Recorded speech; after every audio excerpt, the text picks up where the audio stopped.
Well, hello everybody, and welcome to the latest episode of the One Washington County, Oregon podcast, where we explore the mission and services of various departments and programs within our organization and our ongoing commitment to meet the needs of our residents. The term One Washington County reflects our vision to work together, aligning our passion, resources, and expertise to support a thriving, equitable, and inclusive community. I'm your host, Maria Gomez Martinez, and in today's episode, we're sitting down with Washington County's elections manager, Dan Forrester, to discuss what really happens to your ballot once it leaves your hands. Whether you drop it in a ballot box or send it through the mail, we'll explore the step-by-step process that ensures every vote is counted accurately and unravel the mysteries of the vote-by-mail system while discovering the behind-the-scenes efforts that safeguard our elections. Welcome, Dan. It's great having you here today. Yeah, thank you for having me. In preparation for this podcast, it came to my attention that there are many Oregonians and active voters that don't actually know that Oregon was the first state in the nation to implement the vote-by-mail system for all of our elections statewide. And so I was just wondering if you could give us any insights on the history of vote-by-mail and some challenges that may have arisen during the implementation period and kind of how those were addressed. That's a great way to start. So Oregon, yes, you're right, was the first state to be 100% vote by mail, and we've been 100% vote by mail in every election since 2000. But before that, there's history as well, because it goes back to the early 80s. I think 1981 was the first vote by mail election in Oregon, and if memory serves, that was a school district election in Lynn County. There was special provision given to the folks who were running elections in Lynn County at that time to conduct a test election using vote by mail that was successful. And so it really just grew from there. At first, it was special district elections, so school board, water board, those elections.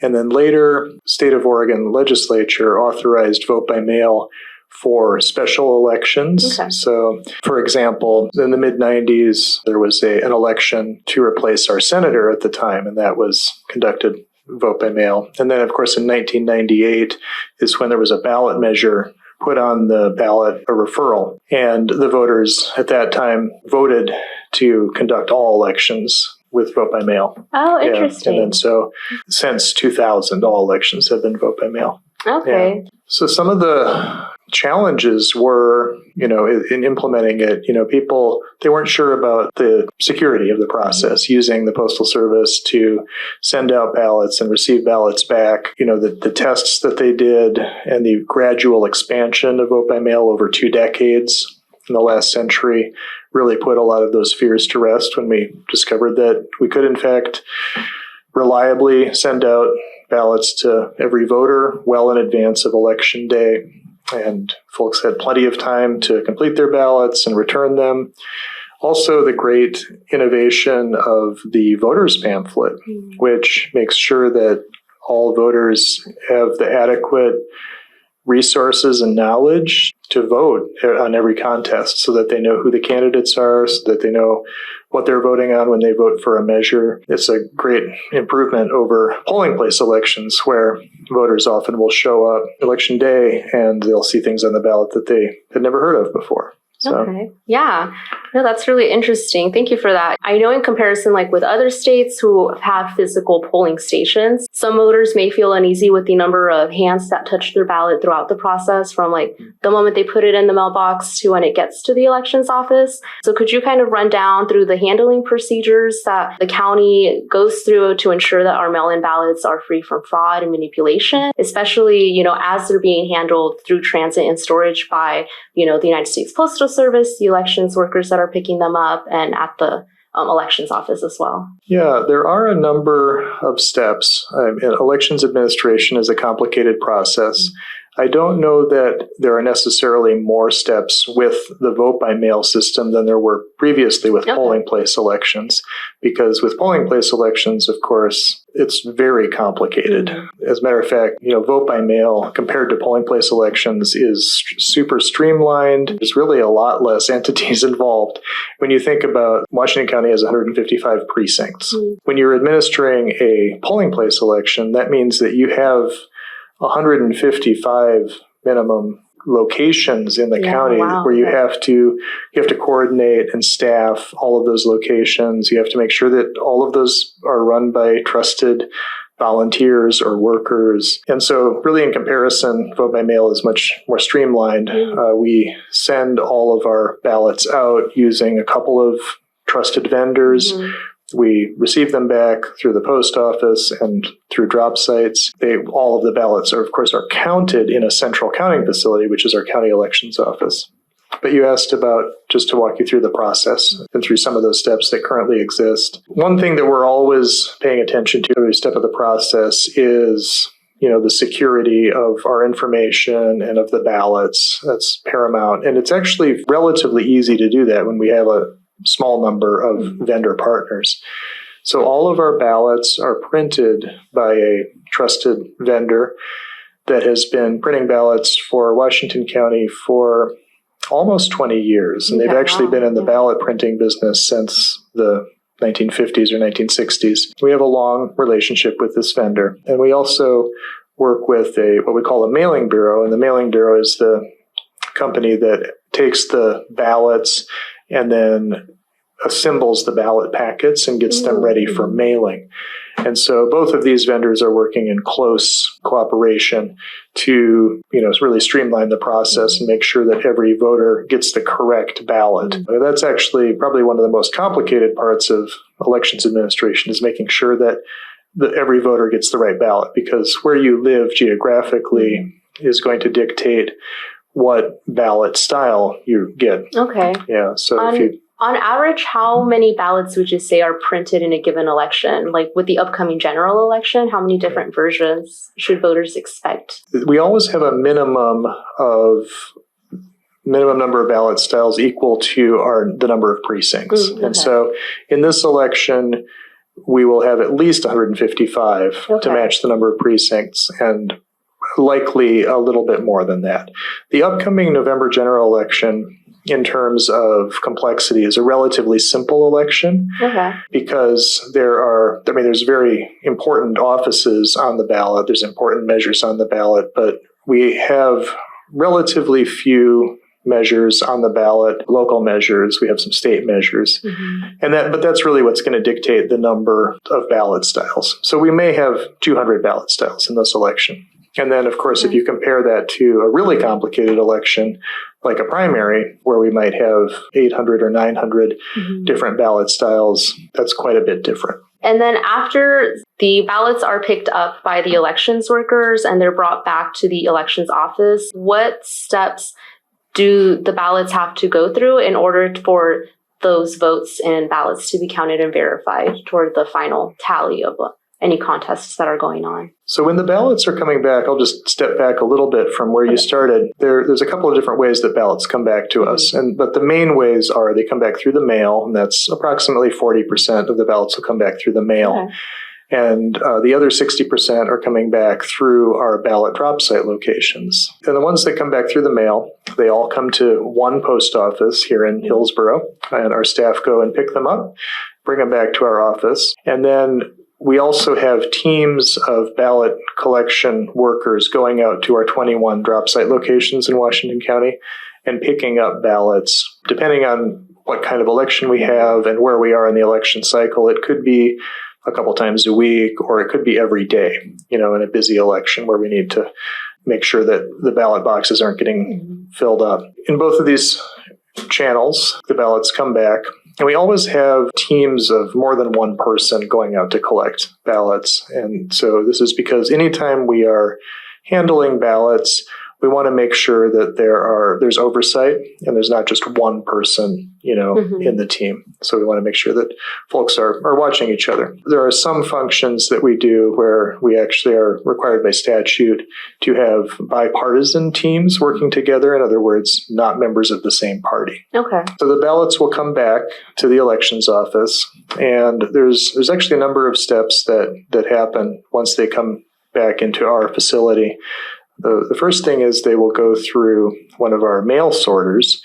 We have two mail sorters, and they both sort the ballots, but they perform slightly different functions, and they're tied into our signature verification system. We will run all of the ballots through one mail sorter, which it's actually hooked up to some software that does automatic signature verification. And so the signature that is on the ballot return envelope which is what we use in Oregon for identifying that it is in fact the voter who is casting the ballot. We have reference images on file for all of the voter signatures, and what the automatic signature verification system does is it will compare the ballot signature to the reference image that we have on file. If it is an exact match, then it will go on to be counted. If it is anything less than an exact match, though, it will go on for review by a human team or a human worker who has been specially trained in signature verification. So with that being said, how confident are you in the signature verification process? I know there may be some concerns where forgery may come into play, or like voters feel like that's something that's happening. So when it comes to like human error, like is it consistent that they're able to really actually see and distinguish between a signature that may not actually be a valid signature and, versus the voter's like legitimate signature? We're highly confident in the system that we have in place. And so it's very important to think of signature verification as a whole system. It's not just one element. It's not just one tool or one trained worker that's checking, but there are many stages and levels. For example, with the automatic signature verification, we don't just rely on it without testing it. So early on in our election, in every election, we will run all of our ballots through the automatic signature verification checking, but we will also double check 100% of those signatures with a human worker or a team of human workers. We will make sure that we are confident in the decisions that this software is making. And when we are, then we will let it do its job. And then when we pass that point in the election and we are checking signatures that fail to meet the threshold for the automatic signature verification, we're actually not just even having one worker check them, one trained worker, but we're having multiple trained workers check those signatures. So if a signature is questionable, that initial reviewer will code it in a particular way, and then another reviewer will look at it to see if it does in fact match one of our reference images on file. And so an interesting thing that most folks don't know is that we often will have multiple examples of signatures on file from voters. So if voters have, completed multiple registration cards or had many interactions at the Department of Motor Vehicles, might have many signatures on file for them. And so it could be that their signature on the ballot return envelope doesn't match the most recent reference image, but a trained worker can go in and look at multiple signatures on file and discover that, in fact, there is one that matches. Voters are sometimes very consistent in having the same signature, on every document, but there are a lot of voters who have signatures that are wildly different. So they maybe have a signature that's more formal and then another one that they might use if they're in a hurry. Or sometimes they might sign a document with their initials and other times use their full name. So there's a lot of possibilities. Yeah. And in those instances where the signatures vary compared to the ones that you have on file, like how do those ballots get handled? Are they rejected at any point, or kind of like what is the threshold for accepting a ballot versus not accepting one? There's really a lot of possibilities. The main two categories where we don't actually use the term rejecting. We sort of reserve rejected ballot for situations where there's just no way for us to accept the ballot. For example, if a voter sends a ballot return envelope back that has no ballot inside it, or if they include more than one ballot. So for example, members of the same household somehow put both ballots into one envelope. We can't accept more than one ballot from a voter. So that would be a rejected ballot. Or, for example, they might enclose a ballot that is from a different election or from another jurisdiction, another county. So those are examples where we would actually reject the ballot. There's no way we can accept it. So the term that we use when we're talking about the signature mismatches is we call those challenged ballots. We're challenging that ballot. The two main categories are when they don't sign the ballot at all, and so there's no signature, nothing to compare it to. And then when there is a signature on the ballot return envelope that just doesn't match what we have on file, and when we can't match it even by reviewing the whole voter registration record, we can't find a match. So that would be what we call a signature no match. And so for both of these categories, though, there's things that happen after that point. They are diverted from the stream of ballot that we accepted and counted and placed in a special area in our office. And then we, as soon as possible, we will communicate out to those voters that there is a challenge, and specifically what that challenge is. So the folks that didn't sign their ballot, they'll get a special form in the mail. It'll say, you didn't sign your ballot, but if you would like to have your ballot counted, there's a process that you can follow, and there's a form that you can fill out. It's a sort of an affidavit that we send out. And then if their signature didn't match, there's another communication that we send out with a different letter. We try to send those out as soon as possible because there is a time limit. There's a deadline for the voters to, and here's another term of art, we cure the challenge. So here's a couple of elections jargon vocabulary words, challenge and cure. So if we receive that cure within 3 weeks of election day, we are able to accept the ballot and count it. Going back to like the beginning of your statement, you stated that oftentimes when ballots are actually rejected, it might be they came with multiple ballots inserted or it was from a different jurisdiction. Are the ballots that are received for the correct election that's being held at that moment, but are from, say, a voter from Multnomah County, are those at all like forwarded to their elections office, or how are those handled separately? Yeah, that's a good question. So in Oregon, as long as the ballot ends up at an elections office, and everything else works out, like the signature matches and so forth, it will be counted. Because if we receive ballots for Clackamas County or Multnomah County or Harney County or Jackson County, we will forward those on to the respective counties. So if a voter, a Jackson County voter, happens to drop into our office with their ballot, we will say thank you, and we'll get this to the Jackson County clerk so that they can count the ballot. Thanks for that clarification. What happens to a ballot when, say, the intention of the voter may not necessarily be clear, either because they penciled it in with the wrong type of color, or they used just a regular pencil instead of a black or blue pen? There are a lot of things that voters do with their ballots. And just to clarify, it's best for us if they do use like a black or a blue ballpoint pen. That's going to be the easiest. However, almost any writing implement, we're going to be able to capture those votes accurately per the voter's intent. It's just that if they follow the kind of the textbook rule on how to fill out the oval completely and use a blue or black pen, it's just going to be the easiest for us. The one thing we really don't like is when voters use whiteout, because that causes a problem with our machines. But what we'll do, so for example, voters might use a pencil. They might use a very light mark in an oval instead of like filling it in completely. The way that our tabulation system works is it will take an image of both sides of the ballot. And the tabulation system is set up in a way that the software can recognize a given ballot style.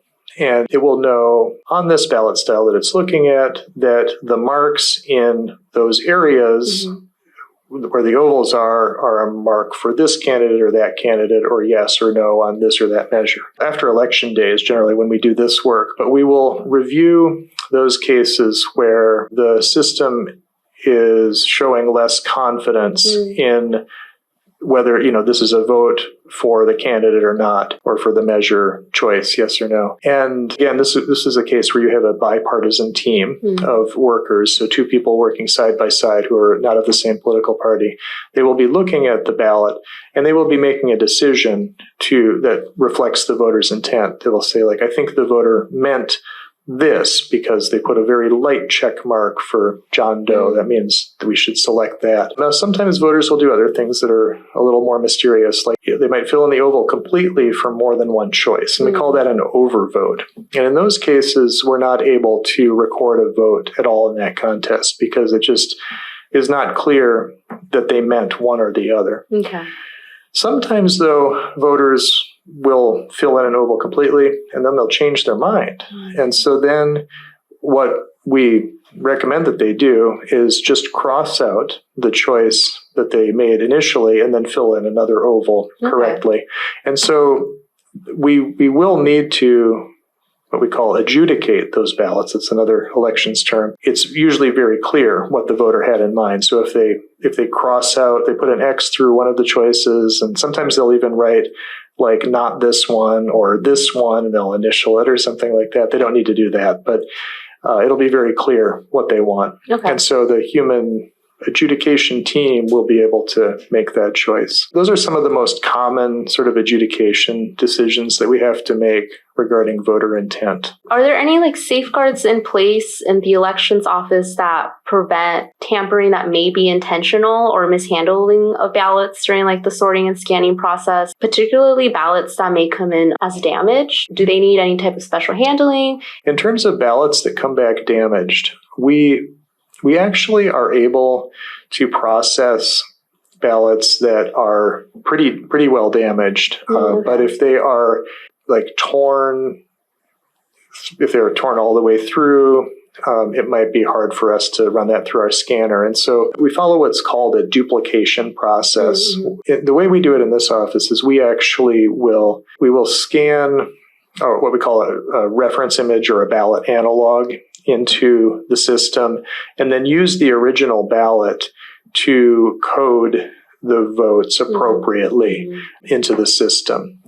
It's a little bit sort of streamlined way of doing it. At other counties, and in the past when I've worked at other counties, they've actually duplicated the votes. So they would take a ballot style of the same ballot style as the ballot that was damaged and actually physically mark onto the ballot the choices that the voter had made. And again, of course, this is a bipartisan team that's doing this work, and they're watching each other very closely.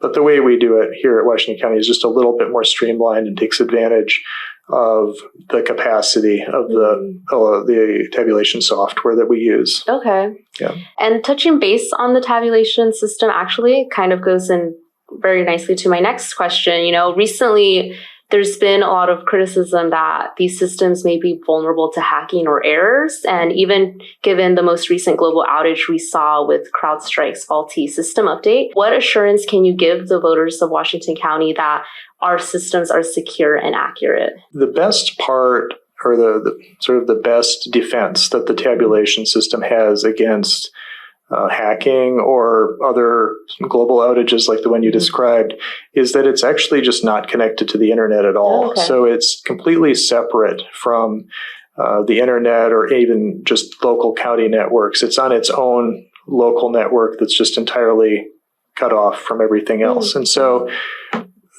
while the rest of our machines might not have worked that day that we had the CrowdStrike outage, the tabulation system would have worked fine because it didn't even know about the CrowdStrike outage. Oh, interesting. Okay. Yeah. So we call that in the elections world, we call this air gapping. Okay. So the system is air gapped, meaning there's just no electronic communication, bridging that gap. Okay. And so in the event that, say, there is a system error, with the tabulation system itself, are there any contingency plans set in place to ensure that the elections results are accurate and that every vote is counted? So it's a very tightly controlled environment with the tabulation software. Even every sort of version update that is performed goes through a lengthy testing and certification process. And so there's really not even that many updates. You mentioned CrowdStrike, and that all happened because of a software update. Yeah. But in the tabulation software world,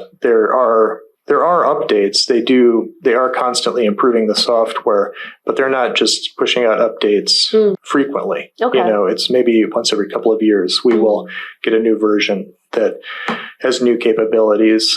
failures within the tabulation system are, well, I haven't ever seen one. I haven't ever seen our tabulation system just fail. If we did have some other problem that prevented us from using our tabulation system, and I think maybe if something were to damage our building so that we just couldn't process ballots here, we have memoranda of understanding with other county offices. So, for example, Multnomah County or Deschutes County, Jackson County, other offices that are using the same tabulation software that we are, and we could go to those offices and, we could do the same work that we do here. We could just do it there. It's very much transportable. Okay. Yeah, in that event. Oh, that's really interesting. No, I didn't know that we had that flexibility like county to county between the elections office. So, yeah, thank you for that. Is there any opportunities maybe for voters or the general public who may still have some mistrust towards the ballot counting process to come in and really kind of observe the accuracy of the count? Well, we actually have a lot of opportunities for folks skeptical of the process and folks who are not, just to come in and watch what we're doing. We offer tours of the elections office, and those can be just set up by contacting our office, and we try to make as much accommodation for those tours as possible. We don't ever turn anybody down. And so that's the best way, because then if we're not in a busy election cycle, we can take the time to visit with folks and really talk to them about and answer all of their questions about the process. But of course, during elections, we have people watching what we're doing as well. We have a special room set aside for observers to watch via closed circuit television, and also to watch sort of a mirroring of the workstations of elections workers as they're doing their job. And so that's an option. As well, we have what are called public tests of the tabulation system that we're actually required to do by statute. We do one before we start counting ballots, and then we do another one after we're all done counting ballots. And those public tests are open to the public, and folks are welcome to join us for those. They should just contact our office and ask us, when the dates are for those public tests. The point of those public tests are to demonstrate how the tabulation system is able to accurately count the ballots. And then we do it before the election and then after, to demonstrate that they are counting the same way, so that the results in the first public tests are going to match the results in the second public test.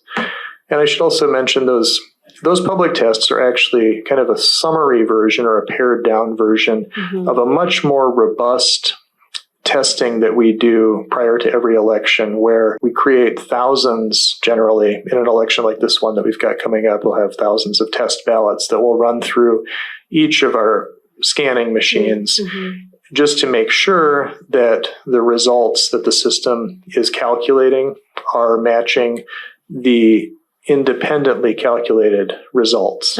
So we will do a little arithmetic and figure out what the results should be, and then we'll take that and we'll compare it to the results that the system comes up with. On average, how long does it take after election day to certify those results? Per statute, it's certified 27 days after the election. And there's a little bit of room there, a little bit of flexibility, but we have to certify the election no later than 27 days after election day. We have to wait until the 21st day after election day, because that's the challenge ballot deadline. Again, going back to when we were talking about challenge ballots, that is the deadline for people who have a signature challenge to get their ballot cured. So that signature mismatch, to get that fixed, or if they have no signature on the ballot. So they have to do that 21 days after election day. And then, so we really have between that day and the 27th day after the election day to certify the election. In a small election or with low ballot volume, we could maybe even certify the day after that challenge deadline, the 22nd day. But yeah, generally we are certifying the election on that last day, especially an election like this one coming up, the November general election, because we have such an enormous quantity of ballots, and we do a lot of reconciliation after the election just to make sure that we're not missing anything. We have about 390,000 registered voters currently in Washington County, and we expect to get back 80 to 85% of those ballots that we send out in this presidential general election. And so that's just an enormous number of ballots that are going through our system. They're going through our sorter. They're being opened up. We have a lot of quality control checks in place at each phase of the ballot processing. We're always doing this reconciliation to make sure that no ballots are going missing after they go through the mail sorter or at any other stage. And how would you address maybe critics who might argue that 27-day window that you have to certify ballots may increase the risk of tampering or mishandling before the final certification? Yeah, there have been some legislative changes recently. And of course, these are all set in statute. So these are all dictated to us by the legislature. We are following the law here. And there have been recent changes like you allude to, and actually the 27 days a couple of years ago extended to 27 days. It used to be 20 days after.